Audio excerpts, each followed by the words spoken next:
മൈജിക്ക് എന്നെ വിളിച്ചിട്ട് എനിക്ക് ഡേറ്റിലൊന്നും പോകാൻ പറ്റില്ല. മൈജിക്ക് വിളിച്ച സമയത്ത് ബേസിലും ഞാനായിരുന്നു. ഞാൻ ആ തിണ്ടിയുടെ മലയാളിക്ക് പറഞ്ഞാൽ അവർ പറയുന്ന പൈസക്ക് പോവാം, പറയുന്ന പൈസക്ക് പോവാം. അവരപ്പോ ലാലേട്ടനേക്കാളും പൈസ ചോദിച്ചിട്ടുണ്ട്. അപ്പൊ അവര് പറഞ്ഞു ലാലേട്ടനെ പോലും ഇത്രയും പൈസയില്ല മോനെ, വേണമെങ്കിൽ വന്ന് ചെയ്താന്ന് അവര് പറഞ്ഞു. നമ്മള് കഴിഞ്ഞ വിഷു നമ്മൾ തൂക്കിയില്ല, അതുകൊണ്ട് ഈ ഓണം നമ്മൾ തൂക്കും. ഒടിഞ്ഞ കൈയാണ്. ബിബിൻ ജോർജിനൊക്കെ വിളിക്കായിരുന്നു ധ്യാന്റെ ക്യാരക്ടർ ചെയ്യാൻ. എടാ പക്ഷെ എന്റെ ഒരു എക്സ്പീരിയൻസ് കഴിഞ്ഞ കുറച്ച് കാലയളവിലുള്ള എന്റെ എക്സ്പീരിയൻസ് റഹ്മാനിക്കൊക്കെ ഇല്ലല്ലോ. ഇതാണ് ഏറ്റവും വലിയ പവർ ഗ്രൂപ്പ്. പക്ഷെ പവർ ഗ്രൂപ്പിന്റെ ആക്ടിവിറ്റീസ് എന്താണെന്ന് ഇതുവരെ എനിക്ക് മനസ്സിലായിട്ടില്ല. അവസരം ഇല്ലാതാക്കലായിരിക്കുമല്ലോ പ്രധാനമായി ചെയ്യുന്നത്. അപ്പൊ ഞാൻ നോക്കിയപ്പോ ഏറ്റവും കൂടുതൽ സിനിമ ചെയ്യുന്ന ഞാനാണ്. അപ്പൊ ഞാനായിരിക്കണമല്ലോ. കമ്മിറ്റി റിപ്പോർട്ടിൽ പറഞ്ഞിരിക്കുന്ന പല കാര്യങ്ങളിലും സത്യാവസ്ഥയുണ്ട്. അവർ അനുഭവിച്ച ദുരനുഭവങ്ങളൊക്കെ തന്നെയായിരിക്കും അതിൽ പറഞ്ഞിട്ടുള്ളത്. പക്ഷെ ചില കാര്യങ്ങളോട് നമുക്ക് കേട്ട കാര്യങ്ങളോട് നമുക്ക് യോജിപ്പുള്ള കാര്യങ്ങളൊന്നായിരുന്നു ഈ പവർ ഗ്രൂപ്പ്. കമ്മിറ്റിയിലുണ്ടായിരുന്നല്ലേ?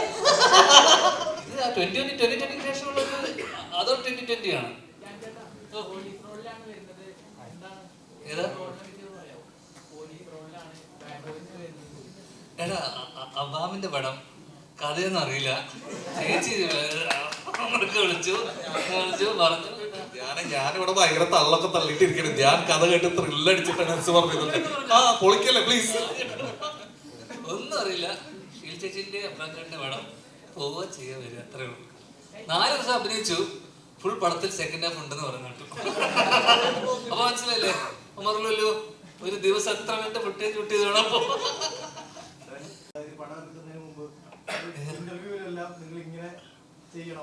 ഇതാ ലെജൻസ് ആണ് ഇരിക്കുന്നത്. ലെജൻസ് റഹ്മാനിക്ക് കാണുന്ന വരുന്നല്ല സെറ്റില്. റഹ്മാനിക്ക് അങ്ങനെയായിരുന്നു. പിന്നെ താഴോട്ട് ഇറക്കി ആദ്യം ICC CBSE ആയിരുന്നു. പിന്നെ താഴോട്ട് അങ്ങനെ നമുക്കൊന്നും അടിച്ചില്ലേ ഇവിടെ. ഒന്ന് ഫ്ലോ മൂടായി കഴിഞ്ഞാൽ തുടങ്ങിക്കോളും. അവർക്ക് കൈക്ക് വയ്യാതെ ധ്യാൻ ചേട്ടൻ ഒറ്റയ്ക്ക് കാർ ഓടിച്ച് വന്നിട്ട് എഡ്യൂക്കേഷനെ പറ്റി 2 വാക്ക്. വിഷ്ണു മതി നീ എന്താണ്? 4 ദിവസം ധ്യാൻ വന്നിട്ടുള്ളൂ. പക്ഷെ പടത്തില് ഇമ്പാക്ട് ടോട്ടൽ സെക്കൻഡ് ഹാഫ് ആദ്യം ധ്യാൻ തന്നെ ഞെട്ടിപ്പോയി. ധ്യാൻ ഡബ് ചെയ്യാൻ വന്നിട്ട് ആടാ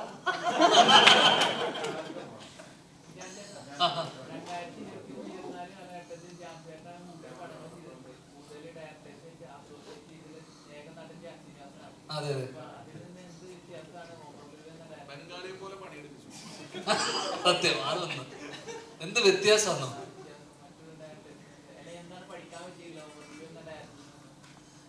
ഏത് മറ്റേ മോശ സാഹചര്യത്തിലും എങ്ങനെയൊക്കെ അത് തരണം ചെയ്ത് ഒരു സിനിമ ചെയ്യാന്നുള്ളതും, പിന്നെ ഒരു ആ സമയത്തല്ലേ ഇക്കന്റെ കേസ് നടക്കുന്നു, പ്രശ്നങ്ങൾ നടക്കുന്നു, അതൊന്നും തന്നെ സെറ്റിലോ അല്ലെങ്കിൽ ഒരു രീതിയിലും കാരണം അങ്ങനെ ഒരു സംഭവം വന്നിട്ട് പോലും അത് സിനിമേനെയോ, കാരണം നമുക്ക് പേഴ്സണൽ ലൈഫിൽ പല പല പ്രശ്നങ്ങളും കാര്യങ്ങളൊക്കെ ഉണ്ടാവും. അതൊന്നും സിനിമേനെ ബാധിക്കാൻ പാടില്ലല്ലോ. അപ്പം അങ്ങനെ ആ പ്രശ്നം എന്താ പറയുക മൂർധന്യാവസ്ഥയിൽ നിൽക്കുമ്പോഴാണ് നമ്മൾ നെക്സ്റ്റ് ഒരു എക്സ്പോഷനെ ഷൂട്ട് ചെയ്യുന്നത്. അതെ, ഇന്നും കേസ് നടന്നുകൊണ്ടിരിക്കുകയായിരുന്നു. അപ്പോൾ ഞങ്ങളെ എന്താ പറയാ സെറ്റില്, പക്ഷെ നമുക്ക് എന്നെ വിശ്വസിച്ചിട്ടാണ് ഇവരെല്ലാവരും ഡേറ്റ് തന്നിട്ടുള്ളതും പ്രൊഡ്യൂസർ പൈസ ഇറക്കിയിട്ടുള്ളതും. അപ്പോൾ നമ്മുടെ പ്രശ്നങ്ങൾ നമ്മുടേതാക്കി മാത്രം മുന്നോട്ട് പോകാന്നുള്ളതാണ് ഞാൻ പഠിച്ചിട്ടുള്ള ജീവിതത്തിൽ. അപ്പോൾ അങ്ങനെ കുറെ പ്രശ്നങ്ങൾക്ക് നടുവില് പക്ക നമ്മൾ സെറ്റ് ഹാപ്പി ആക്കി കൊണ്ടുപോയി അങ്ങനെ ഷൂട്ട് ചെയ്യുന്ന പടം എന്ന് വെച്ചാൽ കോമഡി പടമാണ്, ഹ്യൂമറാണ്. അപ്പൊ അങ്ങനെ പടം ചെയ്യുമ്പോ ഒരു സൈഡിൽ ഇത്രയും പ്രശ്നങ്ങൾ, മാനസികമായിട്ട് ഇത്രയും പ്രശ്നങ്ങൾ ഉണ്ടായിട്ട് പോലും നമ്മളെ ആരെയും തന്നെ നമ്മളെ ഷൂട്ട് ചെയ്ത അന്നത്തെ ദിവസം മാർക്കറ്റിലൊക്കെ ഷൂട്ട് ചെയ്ത സീൻ എന്നൊക്കെ പറഞ്ഞു കഴിഞ്ഞാൽ ഭീകര. ഇത്രയും പ്രശ്നം എന്ന് പറഞ്ഞാൽ ഇത്രയും ആർട്ടിസ്റ്റുകളുണ്ട്, അതിലെല്ലാരും ഹീറോസ് ആണ്. എല്ലാരും ഒരു ഫ്രെയിമിനുള്ളിൽ മേക്കി കൊണ്ടുവരുന്ന പറഞ്ഞാൽ ഭയങ്കര സംഭവത്തിന് അതിന് ഒരു എന്താ ടാലന്റഡ് ഡയറക്ടറിനെ അത് പറ്റൂ അല്ലേ? ചേട്ടാ, ഈ പല ലെജൻഡറി ആയിട്ടുള്ള ആക്ടേഴ്സും പറഞ്ഞ് ഷെയർ ചെയ്തിട്ടുള്ള സമയത്ത് വെച്ചാൽ നമ്മുടെ കൂടെ വർക്ക് ചെയ്യുന്ന ഒരു കോമ്പിനേഷൻ സീൻസിലൊക്കെ കൂടെ വർക്ക് ചെയ്യുന്ന ആക്ടേഴ്സ് എത്രത്തോളം ഭംഗിയായിട്ട് അഭിനയിക്കും, അതോടൊപ്പം നമ്മുടെ പെർഫോമൻസും അപ്ലിഫ്റ്റ് ചെയ്യും എന്ന തരത്തിലേക്ക് പറഞ്ഞത്. അപ്പം ഇപ്പൊ റഹ്മാൻ സാറാണ് ഭാവൻ ചേട്ടൊക്കെ ആണെങ്കിലും വേറെ ടെറൈനിൽ നിൽക്കുന്ന ആക്ടേഴ്സ് ആണ്. അല്ല, വിന്റേജ് മുതൽ ഓൾഡ് സ്കൂൾ മുതൽ എന്താ പറയാനുണ്ടോ പറ്റി? അപ്പം മനസ്സിലായി. അപ്പം അവരുമായിട്ട് പെർഫോം ചെയ്യാൻ നേരത്തുള്ള ഒരു ഇത് എങ്ങനെ ഉണ്ടായിരുന്നു?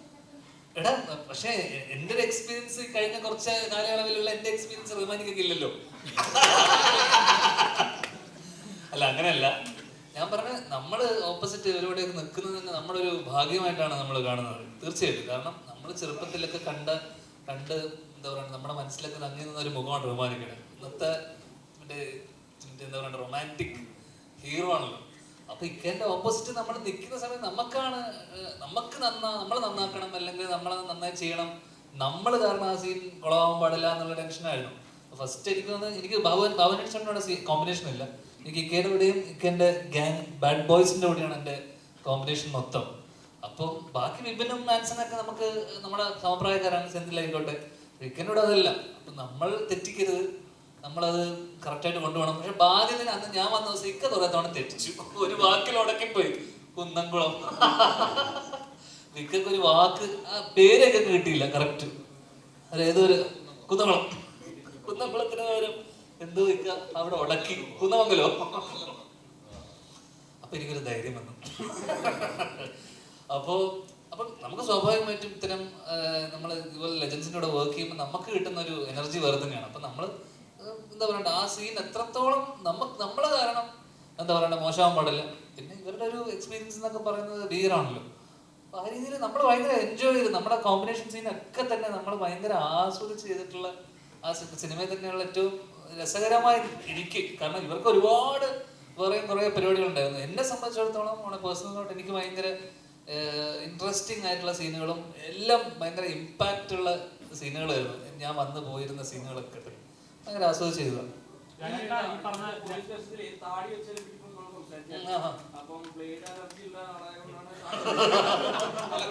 ഞാൻ രക്ഷിഷെട്ടി ഫാനാണ്. ആ റെഫറൻസ് വെച്ചിട്ട് ചെയ്താന്ന്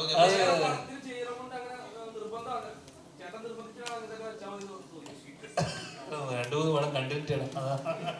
അല്ല, ഞാൻ പറഞ്ഞില്ലേ, ഞാൻ ധ്യാൻ്റെ അടുത്ത് ചെന്ന വഴിക്കാണ് ഞാൻ പറഞ്ഞിരുന്നു താടി. അപ്പൊ ഞാൻ പറഞ്ഞത് ഇത് കുഴപ്പമില്ല, എനിക്ക് രക്ഷിഷെട്ടിയാണ് എന്റെ മനസ്സിൽ.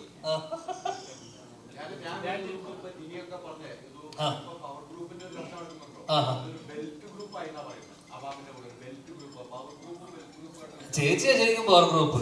ഇവിടെ എത്ര ആർട്ടിസ്റ്റിനെ കൊണ്ട് കിട്ടിയിട്ട് ഇത്രയും ആർട്ടിസ്റ്റുകൾ വേറെ പടമുണ്ട്. അടുത്ത കാലത്ത് 2020 മിനി 2020 അങ്ങനെ നോക്കും അല്ലേ. ഇനി ഇവിടെ വരാത്ത ഒരുപാട് പേരുണ്ട്. അജു, സൈജു ഏട്ടൻ, രമേശ് ഏട്ടൻ. അപ്പൊ ഇതൊരു 2020. എനിക്കൊന്ന് ബാബുരാൻ ചേട്ടൻ ഇത് ആ 2020 ശേഷമുള്ളത് അതോ 2020 ആണ്. അപ്പൊ ഇതിനേക്കാളും വലിയ ഗ്രൂപ്പ് എന്ന് പറയില്ല എന്നെ സംബന്ധിച്ച്. എന്നോട് ചോദിച്ചാൽ ഇതാണ് ഏറ്റവും വലിയ പവർ ഗ്രൂപ്പ്. കാണ്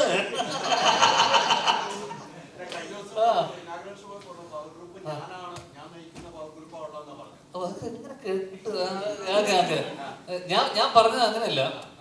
ഞാൻ പറഞ്ഞതെന്ന് വെച്ച് കഴിഞ്ഞാൽ ഇപ്പൊ കഴിഞ്ഞ കുറച്ച് വർഷമായിട്ട് ഏറ്റവും കൂടുതൽ സിനിമ ചെയ്യുന്ന എണ്ണം നോക്കുമ്പോൾ ഏറ്റവും കൂടുതൽ സിനിമ ചെയ്യുന്ന ഞാനാണ്. അങ്ങനെ നോക്കുമ്പോ ഇപ്പം ബാബുവേട്ടനെ പറ്റി, കാരണം ബാബുവേട്ടനെ പറ്റിയൊക്കെ കുറെ ഇത് വന്നല്ലോ. അപ്പൊ എന്ന് വെച്ചാൽ ഇവർ അവസരം ഇല്ലാതാക്കുന്നു എന്ന് പറയുന്നുണ്ടല്ലോ. അപ്പൊ ബാബുവേട്ടനൊക്കെ എന്റെ അറിവില് ഞാൻ വല്ലപ്പോഴും ബാബുവേട്ടനെ വിളിച്ചിട്ട് ബാബുവേട്ട നമ്മളൊരു പടമുണ്ട്, പരിപാടി ഉണ്ടെന്നുണ്ട് ബാബുവേട്ടൻ ഞാൻ വിളിച്ചിട്ട് നമ്മുടെ സിനിമകളിലൊക്കെ ഭാഗമാക്കാറുണ്ട്. അപ്പൊ അവരൊക്കെ എങ്ങനെയാണ് മറ്റുള്ളവരുടെ അവസരം ഇല്ലാതാക്കുന്നത് എനിക്ക് മനസ്സിലായിട്ടില്ല. എന്ന് വെച്ചാൽ പവർ ഗ്രൂപ്പിന്റെ ആക്ടിവിറ്റീസ് എന്താണെന്ന് ഇതുവരെ എനിക്ക് മനസ്സിലായിട്ടില്ല. അപ്പൊ ഇങ്ങനെ ഒരു പവർ ഗ്രൂപ്പ് ഉണ്ടെന്ന് റിപ്പോർട്ടിൽ പറയുന്നു. പക്ഷെ എന്തൊക്കെയാണ് ഇവർ ചെയ്യുന്നത്? അവസരം ഇല്ലാതാക്കലായിരിക്കുമല്ലോ പ്രധാനമായി ചെയ്യുന്നത്. അപ്പൊ ഞാൻ നോക്കിയപ്പോ ഏറ്റവും കൂടുതൽ സിനിമ ചെയ്യുന്ന ഞാനാണ്. അപ്പൊ ഞാനായിരിക്കണമല്ലോ. അപ്പൊ അതെ, അങ്ങനെ നോക്കുമ്പോ ഞാനായിരിക്കണം അവസരം ഇല്ലാതാക്കുന്ന ഒരാൾ. അപ്പൊ ഞാൻ വെറുതെ ഒരു തമാശക്ക് വേണം പറഞ്ഞതാണ്. കാരണം അങ്ങനെ ഒരു ഗ്രൂപ്പ് ഉണ്ടെന്ന് നമുക്ക് ഹേമ കമ്മിറ്റി റിപ്പോർട്ടിൽ പറഞ്ഞിരിക്കുന്ന പല കാര്യങ്ങളിലും സത്യാവസ്ഥയുണ്ട്. അവർ അനുഭവിച്ച ദുരനുഭവങ്ങളൊക്കെ തന്നെയായിരിക്കും അതിൽ പറഞ്ഞിട്ടുള്ളത്. പക്ഷെ ചില കാര്യങ്ങളോട് നമുക്ക് കേട്ട കാര്യങ്ങളോട് നമുക്ക് യോജിപ്പുള്ള കാര്യങ്ങളൊന്നായിരുന്നു ഈ പവർ ഗ്രൂപ്പ്. കാരണം എൻ്റെ അറിവിൽ അങ്ങനെ ഒരു ഗ്രൂപ്പോ അങ്ങനെയാണെങ്കിൽ ഇവിടെ ഫേവറേറ്റ്സ് ഒക്കെ ഉണ്ട്. നമ്മളിപ്പം ഒരു സമയത്ത് വിനീത് ശ്രീനിവാസിന്റെ ഗ്രൂപ്പ്, ആഷിക്ക ഒരു ഗ്യാങ്, അങ്ങനെ ഒരു ഫേവറേറ്റിസം അല്ലെങ്കിൽ അങ്ങനെ ഒരു സംഭവം ഉണ്ട് എന്തായാലും എന്തൊക്കെ പറഞ്ഞാലും. അല്ലാതെ അതിന്റെ മുകളിൽ ഒരു പവർ ഗ്രൂപ്പ് എന്ന് പറഞ്ഞൊരു സാധനമൊന്നും ഇത്രയും കാലം എന്റെ എനിക്ക് മനസ്സിലായ സംഭവം എന്ന് വെച്ചാൽ ഈ പവർ ഗ്രൂപ്പിൽ ചിലപ്പോൾ നമ്മളും ഉണ്ടാവാം, നമ്മൾ പോലും അറിയാതെ ചിലപ്പോൾ നമ്മൾ മറ്റുള്ളവർ ഇപ്പൊ ഞാനും ഫ്രണ്ട്സാണ്. അപ്പൊ ഞാൻ പടം ചെയ്യുമ്പോ ധ്യാൻ മതി, അപ്പൊ അവിടെ വേറൊരാളുടെ അവസരം പോകും. അപ്പൊ നമ്മൾ പരമാവധി എന്താന്ന് വെച്ചാല് കൺസിഡർ ചെയ്യും എല്ലാവരും, അത്രേ ഉള്ളൂ. അതിനപ്പുറം അതിനൊരു ഗ്രൂപ്പിസം എന്നൊക്കെ നമ്മൾ ആദ്യമേ പറയുമല്ലോ, belt, Trivandrum belt, Kochi belt, മറ്റേത് ബെൽറ്റ് എന്നൊക്കെ പറയണ പോലെ അത് ഇഷ്ടമുള്ള ആൾക്കാർ. ഇപ്പൊ നെപ്പോ കിഡ്സിനെ വെച്ചിട്ടാണ് ഏട്ടൻ വർഷങ്ങൾക്ക് ശേഷം ചെയ്തത്. എന്നുവെച്ചാൽ എല്ലാ മക്കളും ബിബിൻ ജോർജിനെയൊക്കെ വിളിക്കായിരുന്നു ധ്യാന്റെ ക്യാരക്ടർ ചെയ്യാൻ. അതിന്റെ അച്ഛന്റെ പേര് ഇല്ലല്ലോ, നീ കൂട്ടാൻ പറ്റില്ല. അപ്പൊ ഞാൻ പറഞ്ഞ ആ രീതിയിൽ വിനീത് ശ്രീനിവാസൻ പവർ ഗ്രൂപ്പിൽ അംഗമല്ലേ അങ്ങനെ പറഞ്ഞു വരുമ്പോ അല്ലേ?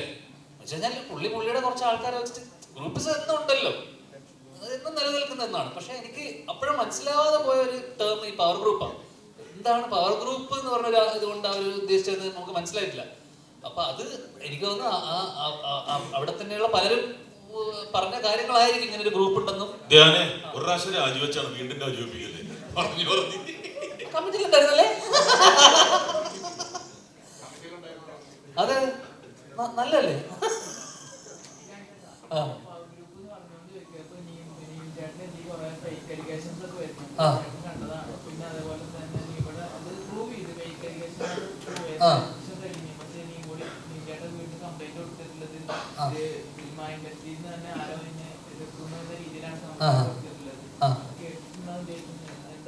കേട്ടു.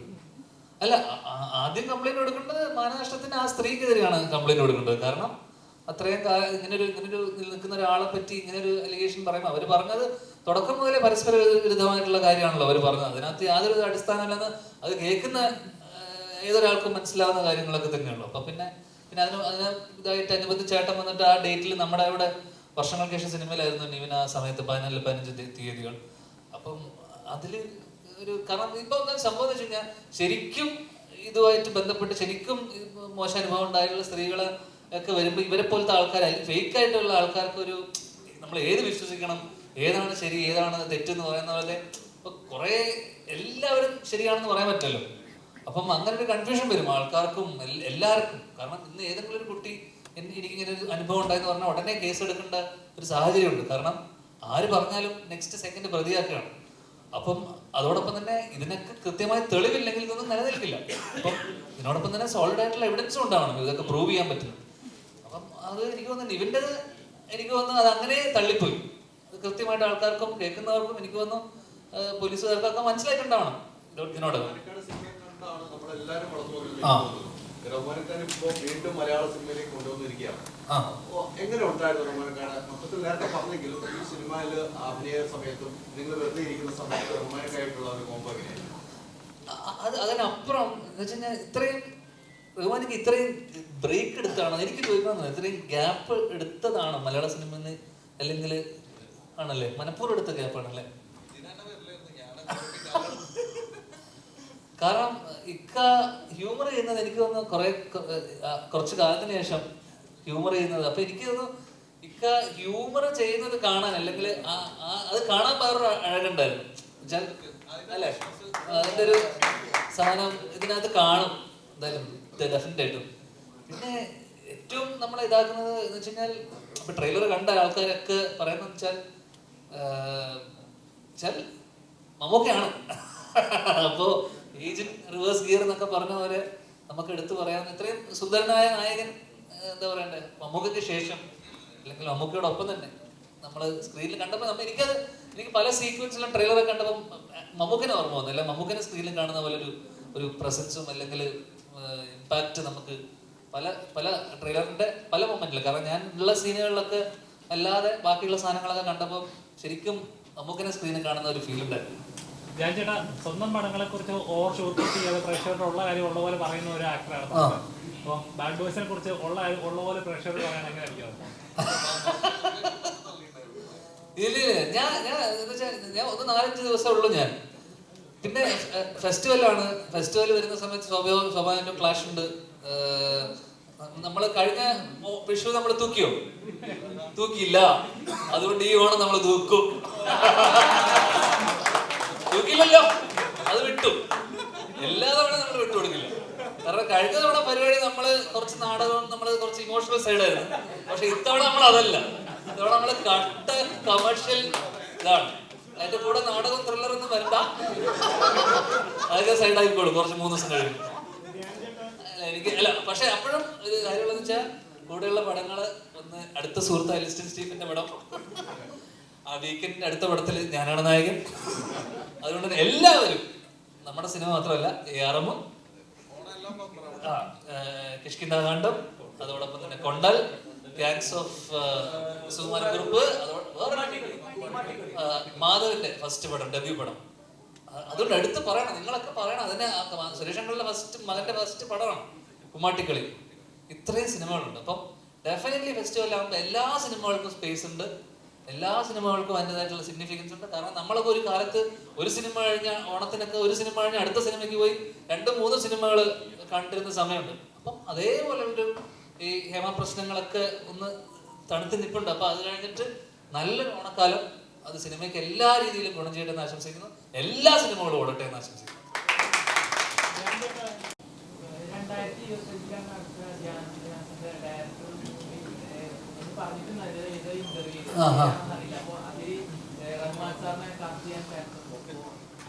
അതൊക്കെ ചോദ്യ കാസ്റ്റ് ചെയ്യാൻ ഇക്ക ചെയ്യുമെന്ന് ചോദിക്കുക. ഇക്ക മലയാളം വിട്ടു നിൽക്കുക. അപ്പോഴാ ഒടിഞ്ഞ കൈയാണ്. അപ്പോ അല്ല, നമ്മളൊക്കെ ഇവരുടെയൊക്കെ ഡേറ്റിന് വേണ്ടി കാത്തു നിൽക്കുന്ന ആൾക്കാരല്ലേ നമ്മള്. അതുകൊണ്ട് ഇക്ക ചെയ്യാന്ന് ഇപ്പൊ വാക്ക് പറഞ്ഞപ്പോ എന്നെ പറഞ്ഞ സന്തോഷം. ഈ ഇപ്പൊ ഓണത്തിലുണ്ടല്ലോ ഒരുപാട് ആക്ട് ഫിലിംസും കാര്യങ്ങളൊക്കെ ആയിട്ട് ഫുൾ ബിസിയാണ്. ലാലേട്ടനെക്കാട്ടി കൂടുതൽ ഈ ഓണത്തിന്റെ അത് എക്സ്പ്ലോർ ചെയ്തത് ആക്ട് ഫിലിംസിന്റെ. ലാലേട്ടന്റെ മൈജിക്ക് എന്നെ വിളിച്ചിട്ട് എനിക്ക് ഡേറ്റിലൊന്നും പോകാൻ പറ്റില്ല.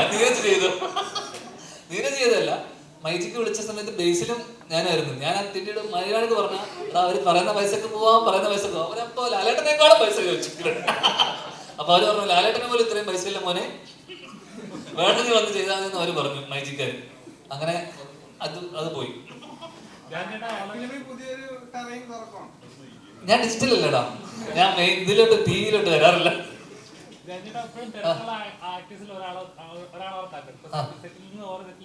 പ്ലസ് പരസ്യം ഇനോഗ്രേഷൻ കട്ട് ചെയ്ത് കണ്ടിട്ടില്ലേ? ഇങ്ങനെ കട്ട് ചെയ്ത വേദന എടുക്കണം. പോകുന്നിടത്തെല്ലാം ആ സെറ്റിലെ കോസ്റ്റ്യൂം ഇട്ടുകൊണ്ട് തന്നെയാണ് പോകുന്നത്. ഇന്റർവ്യൂ അങ്ങനെയാണ് വന്നത്. അപ്പൊ എങ്ങനെ എടുത്തപ്പോ പലരും പറയാറുണ്ട് എങ്ങനെയാണ് ഇത് മെയിൻറ്റെയിൻ ചെയ്യുന്നത്, എപ്പോഴും നോക്കാൻ മേലെ, കുറച്ചുകൂടെ തിരക്കുള്ള കുറച്ച് ആറ്റിറ്റ്യൂഡ് പിടിക്കാൻ മേലെ, ഇതൊക്കെ പറയാറുണ്ട്. ഇതൊക്കെ പിടിച്ച സിനിമ ഇല്ലാതെ ആയിപ്പോയല്ലോ. എന്തിനാ ഇപ്പൊ ഉള്ളത് പോലെ പോട്ടേന്നേ, അതല്ലേ നല്ലത് അല്ലേ? അത് ഇവിടുത്തെ നമ്മുടെ ഇതിനകത്ത് നിന്ന് മാറിപ്പോകും. കൈപിടിച്ചൊന്നുമില്ല. ലുക്മാൻ ഒരു പടം, ഹർഷദ് എന്റെ ഉണ്ടയുടെ ഒക്കെ പുള്ളിയുടെ പടത്തിന്റെ ഷൂട്ടിനിടയിൽ ഒന്ന് ചവിട്ടിയപ്പോ തെറിച്ചു പോയി, റിസ്റ്റ് ഒന്ന് പൊട്ടി, സർജറി കഴിഞ്ഞു, പ്ലേറ്റ് ഇട്ടു, കഴിഞ്ഞു. ഏതാ സോഫി ചേച്ചിയുടെ പടം ചെറിയൊരു ആക്ഷൻ ഉണ്ട്. പിന്നെ അതിനെ ഫോളോ ചെയ്യുന്ന 1-2 പടങ്ങളൊക്കെ ചെറുങ്ങനെ.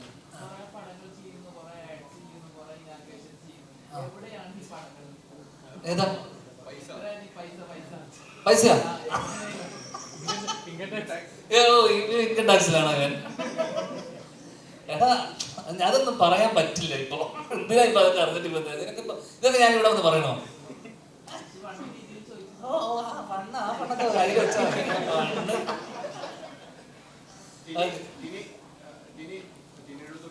കോമഡി ടൈമായി. ഒരു വലിയ വാർത്ത വന്നു. താങ്കൾ അമ്മ താരസംഘടനയിൽ 20 പേര് കൃഷ്ണ സമീപിച്ച് ഒരു ട്രേഡ് യൂണിയൻ ഉണ്ടാക്കണമെന്ന് ആവശ്യപ്പെട്ടു. അതുമായിട്ട് ബന്ധപ്പെട്ട് നിങ്ങൾ എന്തെങ്കിലും ചർച്ച നടത്തിയിരുന്നു? അതേക്കുറിച്ച് അറിയാം. എനിക്കിപ്പോ ഇവിടെ ഇരിക്കുന്ന 20 പേരെ കുറിച്ച് മാത്രമേ അറിയാൻ പാടുള്ളൂ. വേറെ ആൾക്കാരെ കുറിച്ച് ഒന്നും അറിയില്ല, വേറെ ഒന്നും അറിഞ്ഞിട്ടില്ല. നമ്മൾ വേറെ കമ്മ്യൂണിക്കേഷൻ ഉണ്ട്, എനിക്കറിയില്ല. ഈ 20 പേരെ കുറിച്ച് ഞാൻ പറയാം. ഹൈദരാലിക്ക് വേറെ പണിയില്ല, നമുക്ക് ബാഡ് ബോയ്സിനെ കുറിച്ച് സംസാരിക്കാം. അല്ല, ഇതിനകത്ത് ഹൈദരാലി അഭിനയിച്ചിട്ടുണ്ട്. അത് അറിഞ്ഞോ? പറഞ്ഞോ? അത് പറഞ്ഞില്ലേ? ഹൈദരാലി ഇത്തിരി ഇതാണോ ഇവിടെ അകന്നിരിക്കുന്ന വന്നിട്ട് ഇങ്ങനത്തെ ചോദ്യം? ഒരു കസേര എടുത്തിട്ട് അവിടെ ഇരിക്കാന്നുള്ളത്. ഇതൊരു പത്രപ്രവർത്തനമല്ല കേട്ടോ. ഇനി അത് അയാൾക്ക് പറയാവുന്ന ചോദിച്ചു. ഞങ്ങള് തമ്മിൽ അഡോക് കമ്മിറ്റി ഉണ്ട്, പക്ഷെ അവര് തമ്മിൽ ആരും അറിഞ്ഞിട്ടില്ല. ഇപ്പൊ ഞാൻ സഞ്ചരിക്കുന്നത് ഈ ഗ്രൂപ്പിന്റെ കൂടെയാണ് 20 ദിവസമായിട്ട്. അപ്പൊ അതുകൊണ്ട് ഈ 20 പേരെ കുറിച്ചാണ് എനിക്കറിയാവുന്നത്. കൃത്യമായിട്ട് എല്ലാ കാര്യവും അറിയാം. ബാലയുടെ തന്നെ എല്ലാ സീക്രട്ടും എനിക്കറിയാം, ബാല ഉൾപ്പെടെയുള്ളവരുടെ. പുറത്ത് വന്ന ഷൂട്ട് ചെയ്തിട്ട്